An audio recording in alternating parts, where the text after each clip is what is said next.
Good evening student, कैसे हैं आप सब। होप आप सब बहुत अच्छे होंगे और साथ ही आपकी पढ़ाई भी बहुत अच्छी चल रही होगी। और जैसा कि हम यहाँ पर 71st बीपीएससी यानी कि 71वीं बीपीएससी को लेकर बिहार स्पेशल सेशन चला रहे हैं, तो जो लोग नए जुड़ रहे हैं उनको बता दूं कि यहाँ पर हम बिहार से रिलेटेड बहुत सारे एमसीक्यूज कर रहे हैं ताकि एग्जाम में हमारा कहीं भी कोई क्वेश्चन छूट ना जाए। और जो आज पहला दिन यहाँ जुड़ रहे हैं वो जाकर पिछले वीडियोस को भी कर ले ताकि आपके पास भी ढेर सारा कलेक्शन हो जाए क्वेश्चंस का विद कॉन्सेप्ट के साथ आंसर, क्योंकि यहाँ पर सिर्फ और सिर्फ एमसीक्यू ही नहीं, उसका एक्सप्लेनेशन भी होता है।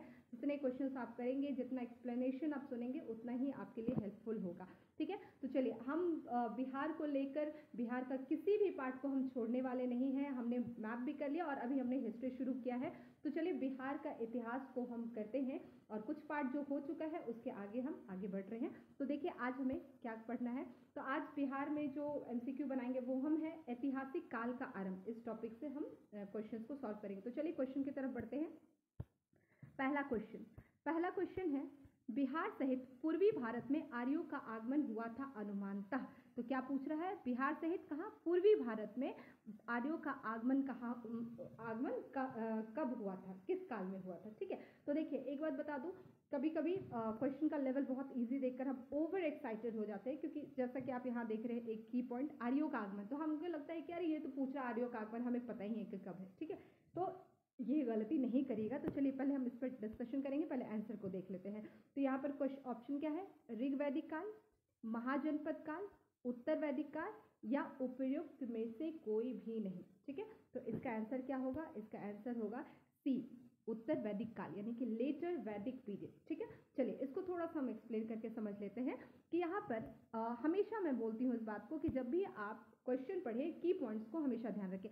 पहला की पॉइंट क्या है, बिहार और पूर्वी भारत, यहाँ यानी कि पूछ रहा है बिहार और पूर्वी भारत में किसका आगमन, आर्यों का आगमन। तो तीन की पॉइंट्स यहाँ पर निकल के आता है, क्योंकि अगर हो सकता है हम एक्साइटेड आके आर्यों का आगमन कर देंगे तो हो सकता है हम यहाँ पर गलत आंसर को करके आए। तो हमें पता है कि आर्यों का आगमन जो है वो कब हुआ था, 1500 बीसी, लगभग 1500 ईसा पूर्व के आसपास आर्यों का आगमन भारत में हुआ था। ठीक है, तो आपको ये ध्यान रखना है कि यहाँ पर भारत नहीं पूछ रहा है, यहाँ बिहार से पूर्वी भारत में। और आर्यों का जो आगमन भी हुआ था जब भारत में, तो आपको भी पता है कि वो उत्तर पश्चिम से वो आए थे, तो वहां पर उनका आगमन पहले हुआ था। तो ये ध्यान रखना है कि बिहार और पूर्वी भारत में कब हुआ। तो आंसर क्या होगा, लेटर वैदिक पीरियड। क्लियर है।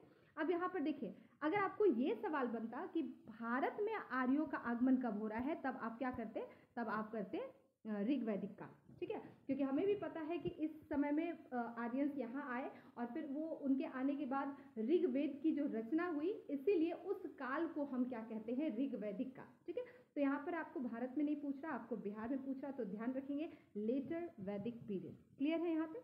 तो आई थिंक ये आपको पूरा क्लियर हो गया होगा। अगले क्वेश्चन की तरफ हम चलते हैं। अगला क्वेश्चन है, एक सेकेंड, अगला क्वेश्चन जो है वो है आपका, बिहार सहित पूर्वी भारत में आर्यों के विस्तार में सहायक था। ठीक है, आर्यों के विस्तार में सहायक क्या था, इंक्लूडिंग बिहार सहित, यहाँ पर आपको पूछ रहा है। ठीक है, तो ऑप्शन क्या है, व्यापार का विस्तार, लोहे का उपयोग, साम्राज्य विस्तार या कृषि का विस्तार। ठीक है, तो मैं ये मानते चल रही हूँ कि आप फटाफट से अपने आंसर्स को देते जा रहे हैं। तो इसका आंसर क्या होगा, बिल्कुल सही, लोहे का उपयोग। ठीक है, तो चलिए यहाँ पर ये आपको भी पता है कि लोहे का उपयोग लगभग 950 बीसी में इन्होंने शुरू कर दिया इसका उपयोग। और सिर्फ एक लोहे के उपयोग से पूरे समाज में, पूरी सोसाइटी में जो है एक व्यापक वहां पर बदलाव दिखता है, क्योंकि जब उनके पास लोहा आया तो वो लोहे से क्या करना उन्होंने शुरू किया, तो लोहे से वो लोहे के औजार बना रहे हैं, कृषि करने के लिए वो औजार बना रहे हैं लोहे का। तो उससे क्या हो रहा है, उनकी कृषि अच्छी हो रही है, उनके लाइफ में स्टेबिलिटी आ रही है। कृषि अच्छा होगा तो उससे क्या होगा कि उनके पास इकोनॉमिक्स, उनके पास उनकी जो अर्थव्यवस्था है वो अच्छी होगी। अर्थव्यवस्था अच्छा हुआ, समाज अच्छा हुआ, तो धीरे धीरे वो डेवलप होते गए। और ऐसे ही क्या होता है कि जब एक समाज धीरे धीरे क्या हो जाता है, डेवलप हो जाता है, तो वहां पर क्या हो जाती है, स्टेबिलिटी आ जाती है। क्योंकि आर्यंस जब आए थे तो वो स्टेबल नहीं थे। ठीक है, वो आज यहाँ कल वहाँ तो उसके बाद उनके लाइफ में स्टेबिलिटी आती है।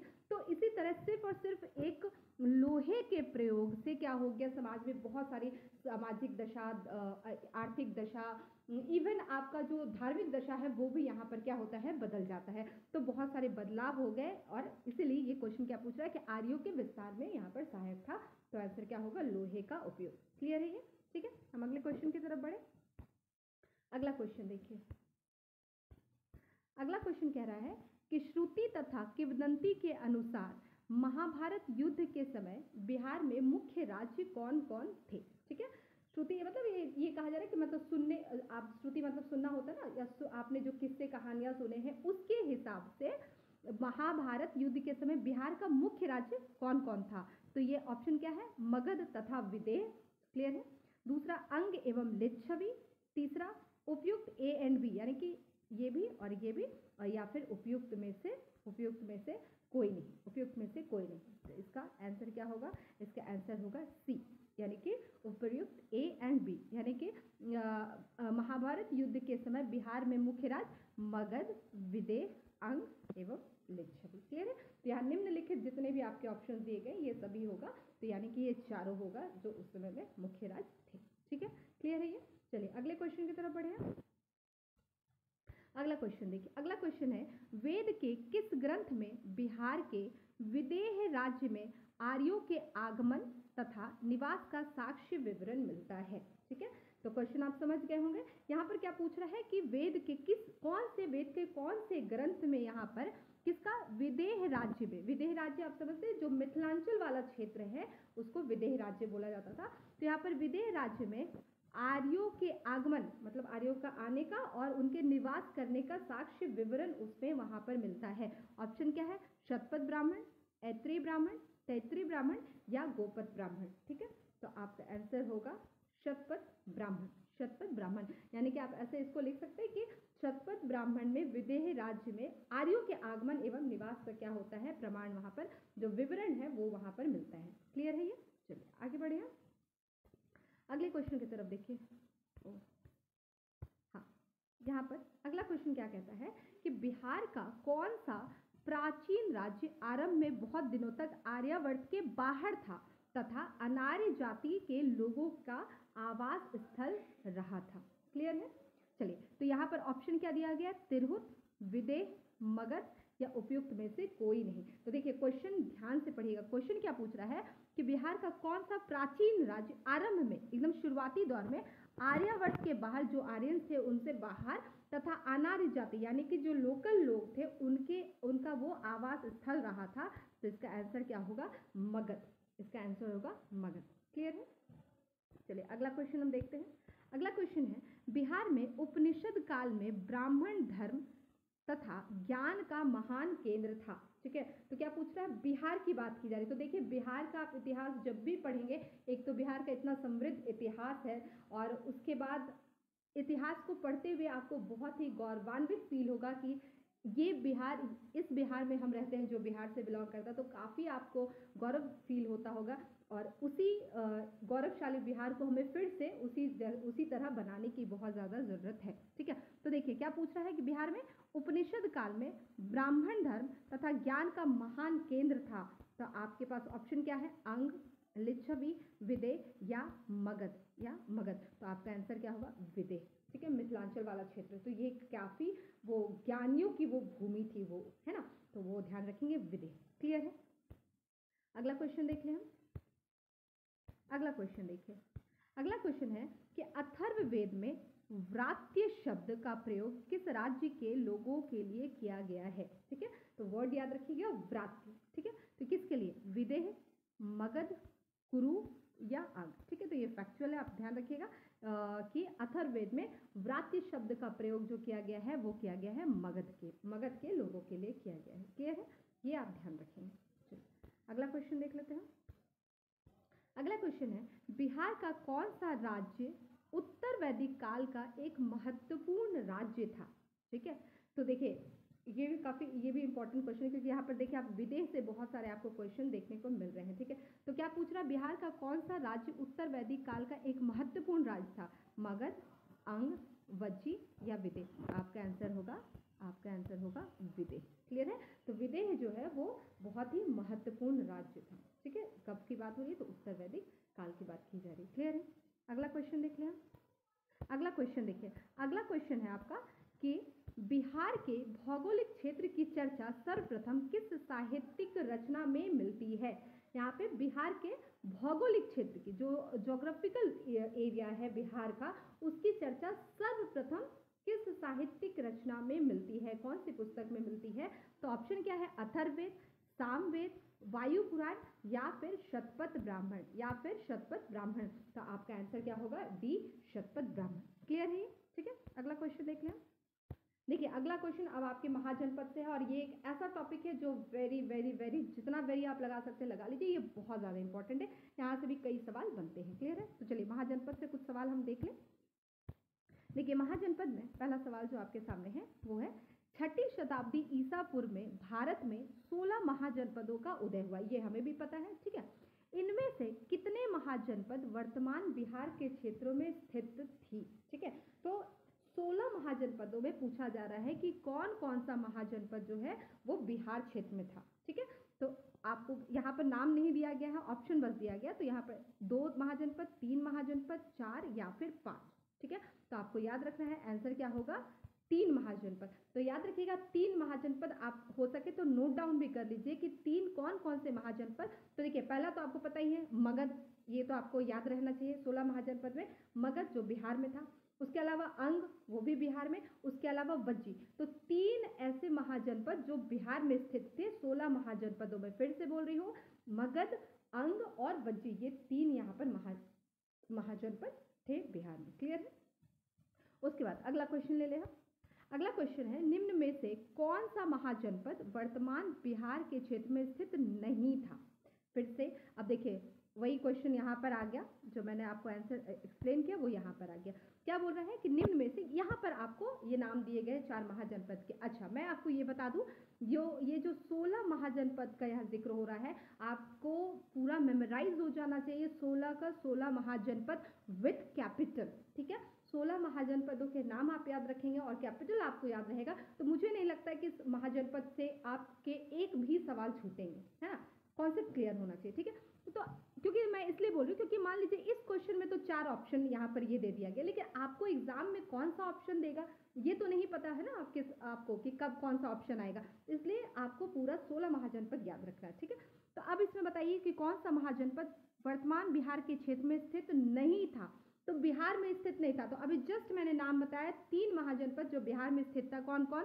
अंग था, वज्जी था, मगध था। तो ये तीनों बिहार में क्या था? स्थित था। तो इसका आंसर क्या होगा? इसका आंसर होगा सी, यानी कि वत्स जो था वो बिहार में स्थित नहीं था। तो आप इजिली यहाँ से क्या कर पा रहे हैं, ऑप्शन को आप छाट कर अपने सही आंसर तक पहुँच सकते हैं।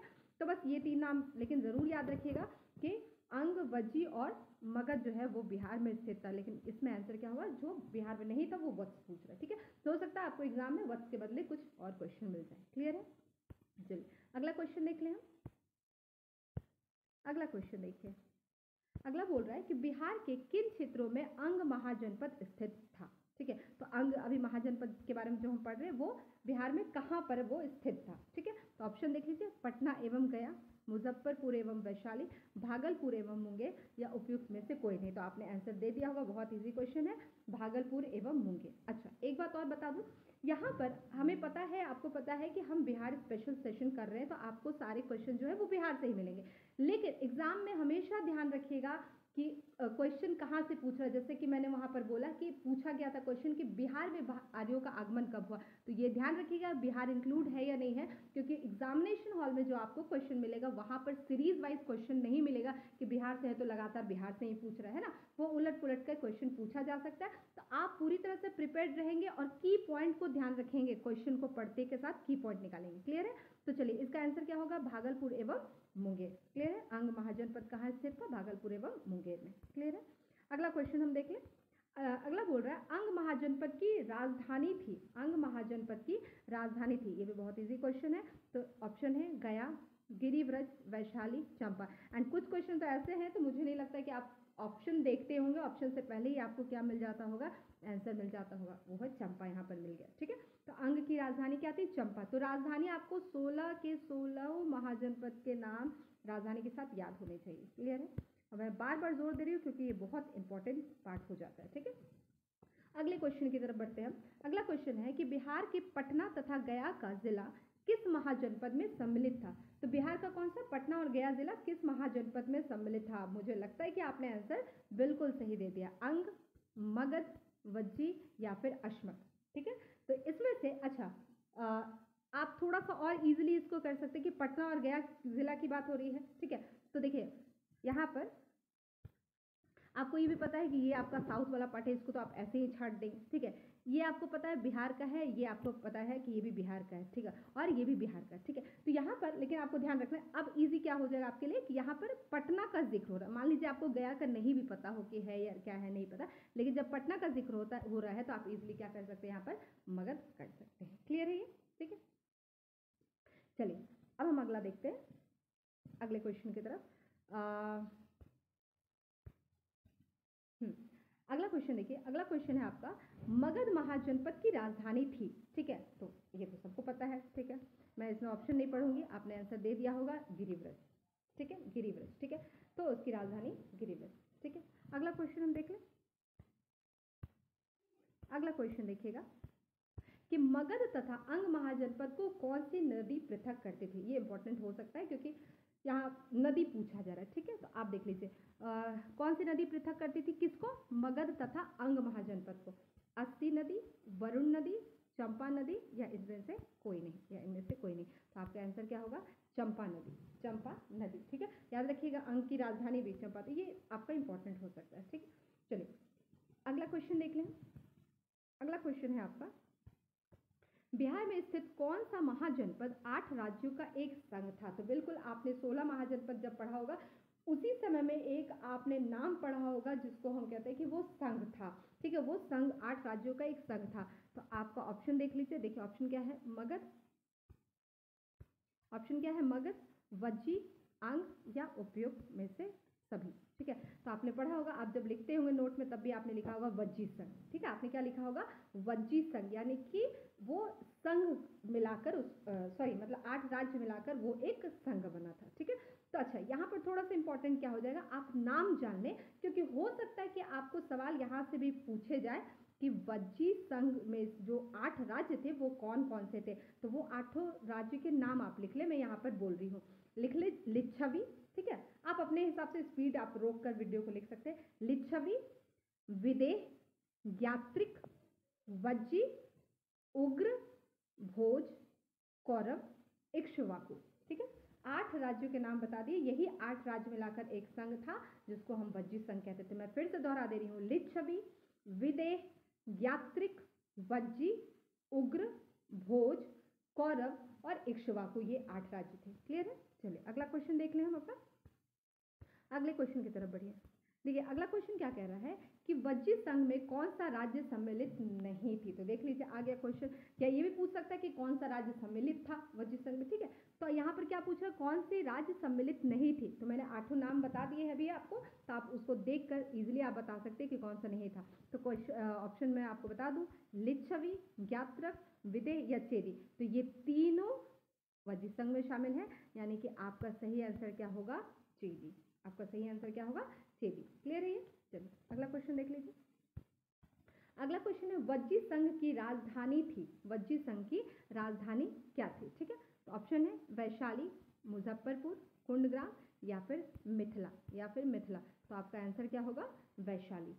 आंसर क्या होगा, वैशाली। क्लियर है? तो वज्जी संघ की राजधानी वैशाली। तो इसलिए मैं बार बार बोल रही हूँ कि महाजनपद का जितना आप महाजनपद के नाम पढ़ रहे हैं उसकी राजधानी को भी साथ ही साथ याद करते चलिए। तो आप 10 बार लिखेंगे, 5 बार लिखेंगे तो चीज़ें ईजिली आपको क्या हो जाएगी, याद हो जाएगी। ठीक है, चलिए अगला क्वेश्चन देखिए। अगला क्वेश्चन है, बिहार के भागों में स्थित कौन सा महाजनपद में गणतंत्र था। अच्छा सिंपल सा पूछ रहा है कि बिहार के भाग में जो स्थित था उसमें से कौन सा महाजनपद जो था वो गणतंत्र था।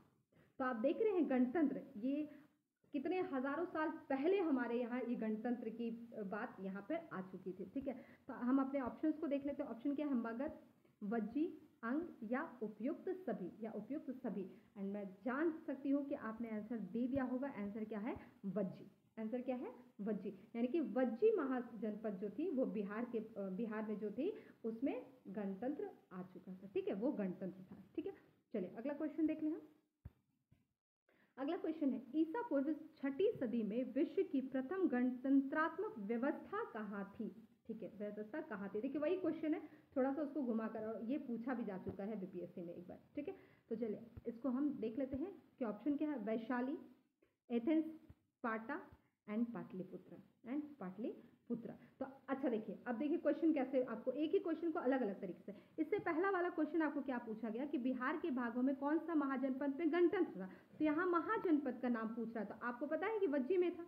अब यहाँ क्या पूछ रहा है कि विश्व की प्रथम गणतंत्रात्मक व्यवस्था कहाँ थी? क्वेश्चन सेम है, बस वहां पर लगा दिया कि ये व्यवस्था कहाँ थी, वहां पर डायरेक्ट गणतंत्र बोल रहा है। लेकिन ऑप्शन में देखिए खेल कैसा किया है कि यहाँ पर आपके ऑप्शंस में ये क्या कर दिया, आपको महाजनपद का नाम देने के बदले उसकी कैपिटल, उसकी राजधानी का नाम यहाँ पर मेंशन कर दिया गया। तो अभी आपने पढ़ा कि वज्जी की राजधानी क्या है? वैशाली है। तो यहाँ पर आंसर क्या होगा? वैशाली नहीं निकल आएगा। तो इजी वे है। तो इसलिए मैं कहती हूँ कि अगर आपको 16 महाजनपद के नाम और कैपिटल याद है तो मुझे नहीं लगता है कि कहीं भी आप सवाल उसको छोड़ सकते हैं। ठीक है, चलिए, और ये पता होना चाहिए बेशक कि कौन सा महाजनपद कहाँ है। ठीक है, ये भी इंपॉर्टेंट है, तभी तो हम क्वेश्चन को सॉल्व कर पाएंगे। देखिए अगला क्वेश्चन, ये भी बीपीएससी में पूछा जा चुका है कि मगध की प्रथम राजधानी कौन सी थी? मगध की प्रथम राजधानी कौन सी थी? पाटलिपुत्र, वैशाली, गिरिव्रज और चंपा। अभी भी एक क्वेश्चन पूछा गया, वहां प्रथम मेंशन नहीं किया हुआ था। ठीक है, तो आपको ध्यान रखना है कि इसकी प्रथम राजधानी क्या थी?